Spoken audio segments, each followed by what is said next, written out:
সব থেকে বড় ইবাদত হলো নামাজ।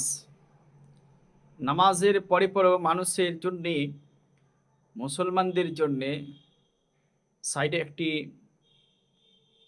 আমল অভ্যাসে পরিণত করা উচিত। কি আমল? এমনই একটি আমল আপনাদের সম্মুখে আমি পেশ করছি, যে আমলটির কারণে আপনারা জান্নাতে যেতে পারবেন। জান্নাত আপনার জন্য ওয়াজিব হয়ে যাবে।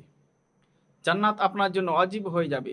সেই পদ্ধতি, সেই তরিকা, সেই নিয়ম বা কি আমাদেরকে আমল করতে হবে, কি পাঠ করতে হবে শুনুন।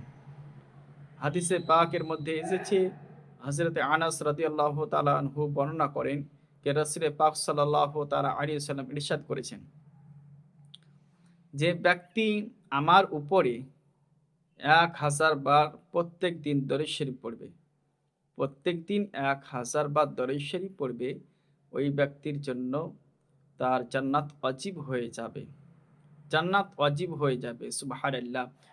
ততক্ষণ তার ইন্তেকাল বা মরণ হবে না, যতক্ষণ না সে জান্নাত তার জন্য ওয়াজিব না হবে। তাই আপনারা সকলেই এই আমলটি করবেন। যেকোনো দরুদে পাক প্রত্যেকদিন 1000 বার করে আপনারা তেলাওয়াত করবেন। সাল্লাল্লাহু তাআলা আলাইহি ওয়াসাল্লাম, ইয়া সাল্লু আলাল হাবিব সাল্লাল্লাহু আলাইহি ওয়াসাল্লাম, ইয়া দারুদে ইব্রাহিম, যে কোনো দরুদ আপনারা যে কোনো দরুদ পড়তে পারেন, তাতে কোনো অসুবিধা নাই। কিন্তু 1000 বার করে তেলাওয়াত করবেন।